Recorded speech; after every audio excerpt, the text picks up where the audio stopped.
Bismillahirrahmanirrahim. Assalamualaikum warahmatullahi wabarakatuh. Perkenalkan, kami dari kelompok 2 ingin mempresentasikan hasil makalah kami yang berjudul Peran dan Kiprah Indonesia dalam Ekonomi Global.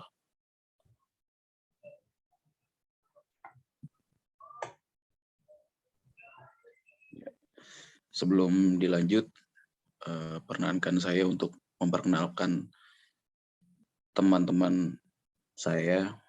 Yang pertama ada Mbak Ruth Jessica Fabiola, yang kedua ada Mas Ferry Dwi Putra, yang ketiga ada Mbak Rizky Ana, dan yang keempat adalah saya, Janus Sayuda. Dan untuk materi pertama, yaitu adalah latar belakang, akan dibawakan oleh rekan saya, yaitu adalah Mbak Rizky Ana. Silakan Mbak Rizky Ana. Latar belakang makalah kami pada saat ini adalah perubahan ekonomi dalam era globalisasi mengalami perkembangan yang cukup signifikan. Proses tersebut adalah suatu perubahan di dalam perekonomian dunia yang bersifat mendasar atau struktural dan akan berlangsung terus dalam laju yang semakin pesat, mengikuti kemajuan teknologi yang juga prosesnya semakin cepat. Hal ini telah meningkatkan kadar hubungan saling ketergantungan dan juga mempertajam persaingan antar negara.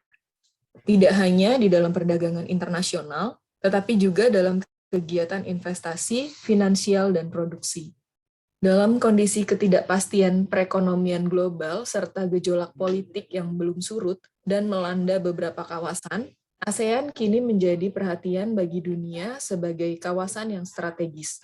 Sebagai perhimpunan mampu membuktikan kepada dunia untuk menciptakan stabilitas kawasan selam lebih dari 4 dekade dan meningkatkan kekuatan ekonominya. Penyelenggaraan KTT ke-19 telah mengantarkan kerjasama ke tingkat yang lebih tinggi dan luas. Dalam perkembangannya, telah memperluas kemitraan dengan sejumlah negara di luar kawasan, seperti tercermin dari penyelenggaraan KTT ASEAN Plus 3 dan KTT Asia Timur yang melibatkan 18 negara. Selanjutnya, peran dan kiprah Indonesia dalam ekonomi global. Perekonomian global diperkirakan makin baik, namun masih diikuti oleh kesenjangan yang tinggi antar negara. Keberlanjutan pemulihan ekonomi tidak hanya dilandasi pada keberhasilan dalam penanganan pandemi dan program vaksinasi, namun juga bergantung pada efektivitas respons kebijakan yang ditempuh. Pemulihan ekonomi global menghadapi sejumlah faktor risiko, antara lain peluang kembali merebaknya pandemi, pengetatan kondisi keuangan global, dampak ekonomi dari pandemi yang berlangsung lama, munculnya permasalahan sosial, meningkatnya bencana alam, serta risiko geopolitik. Dalam menghadapi risiko tersebut, IMF menyarankan agar respon kebijakan disesuaikan dengan kondisi dan perkembangan ekonomi di masing-masing negara. Slide selanjutnya akan disampaikan oleh rekan saya, silakan. Ya, selanjutnya ada pertemuan Menteri Keuangan dan Gubernur Bank Sentral Negara G20. Negara G20 berkomitmen untuk mendukung pemulihan ekonomi global, mengatasi ketimpangan, meningkatkan ketahanan sistem keuangan, serta mendorong pemulihan ekonomi yang berwawasan lingkungan. Indonesia sebagai negara kekuatan menengah memiliki ruang untuk melakukan manuver saat menghadapi negara besar. Karena Indonesia merupakan negara yang memiliki potensi besar dari sejumlah aspek, antara lain geografi, penduduk, ekonomi, dan militer. Selain itu, Indonesia juga terus memperkuat perannya di tingkat regional dan global. Indonesia mempunyai posisi strategis dalam geopolitik dan geoekonomi global. Indonesia merupakan negara kepulauan terbesar di dunia yang berada di antara dua samudra, yakni Samudra Pasifik dan Samudra Hindia, dan dua benua, yaitu Asia dan Australia. Selain sebagai wilayah yang terluas di Asia Tenggara dan kaya akan sumber daya alam, Indonesia juga dilalui jalur pelayaran perdagangan internasional, yakni Selat Malaka, Sunda, Makassar, dan Lombok. Kekuatan itu menjadi salah satu modal Indonesia menjadi negara kekuatan menengah yang dipandang di pentas internasional. Lalu selanjutnya ada bentuk kerjasama perdagangan dan ekonomi antar wilayah dan regional yang diikuti oleh Indonesia. Di sini terbagi menjadi 4. Yang pertama ada kerjasama ekonomi bilateral atau kerjasama ekonomi antar dua negara. Contohnya ada kerjasama public-private track 1,5, Japan-Indonesia Cooperation Partnership for Innovation and Sustainable Economy Society yang dilakukan Indonesia dengan Jepang. Yang kedua ada kerjasama ekonomi regional, kerjasama ekonomi antar negara-negara yang berada di kawasan tertentu. Contohnya kerjasama pasar bebas masyarakat ekonomi atau ASEAN. Selanjutnya akan dijelaskan rekan saya. Ya, kita masuk ke dalam kerjasama ekonomi multilateral.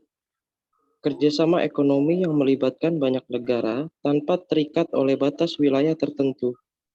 Contoh, kerjasama antara Indonesia dengan negara-negara Uni Eropa untuk berinvestasi di sektor pengembangan teknologi digital di Indonesia. Kerjasama ekonomi antar regional. Kerjasama ekonomi di antara dua kelompok regional. Contoh, kerjasama antara Uni Eropa dengan ASEAN. Berikutnya adalah tantangan dan hambatan perekonomian di Indonesia di masa yang akan datang. Di tengah optimisme prospek perekonomian ke depan, hasil identifikasi menunjukkan beberapa tantangan masih mengemuka dan perlu mendapat perhatian.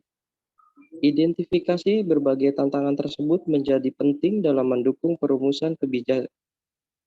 Perumusan kebijakan diarahkan tidak hanya untuk memitigasi risiko yang muncul, tetapi juga untuk memperkuat struktur perekonomian. Kondisi tersebut pada gilirannya dapat mengawal berlanjutnya pemulihan ekonomi ke depan. Tantangan perekonomian bersumber dari global dan domestik, baik dalam jangka pendek maupun jangka menengah. Berikut ada grafik produktivitas ekonomi dunia. Bisa kita lihat, di sini penurunan produktivitas disebabkan oleh investasi yang masih rendah dan kemudian berdampak pada lambatnya akumulasi kapital dan inovasi teknologi. Tantangan dari domestik juga meliputi jangka pendek dan jangka menengah. Dalam jangka pendek, tantangannya domestik terkait dengan upaya untuk mempercepat berakhirnya proses konsolidasi korporasi dan perbankan, memitigasi risiko ruang stimulus fiskal yang belum besar, meminimalkan risiko berkurangnya capital inflow jika arah pengetahuan kebijakan moneter negara maju lebih cepat dibandingkan dengan ekspektasi pasar, dan menjaga stabilitas makro di tengah risiko peningkatan inflasi.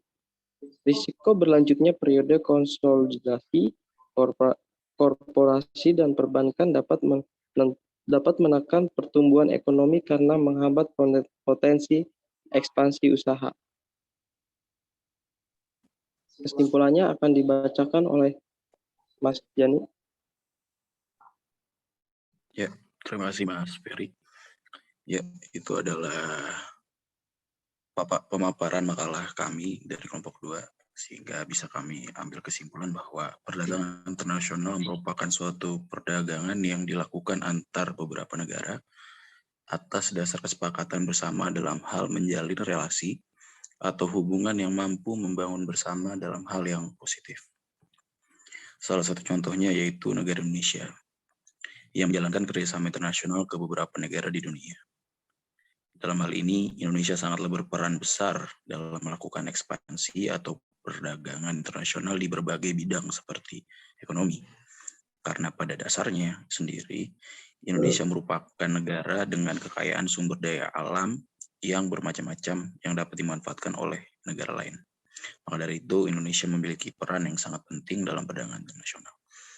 Ya, kurang lebihnya mohon maaf dari kelompok kami. kami ucapkan terima kasih. Wassalamualaikum warahmatullahi wabarakatuh.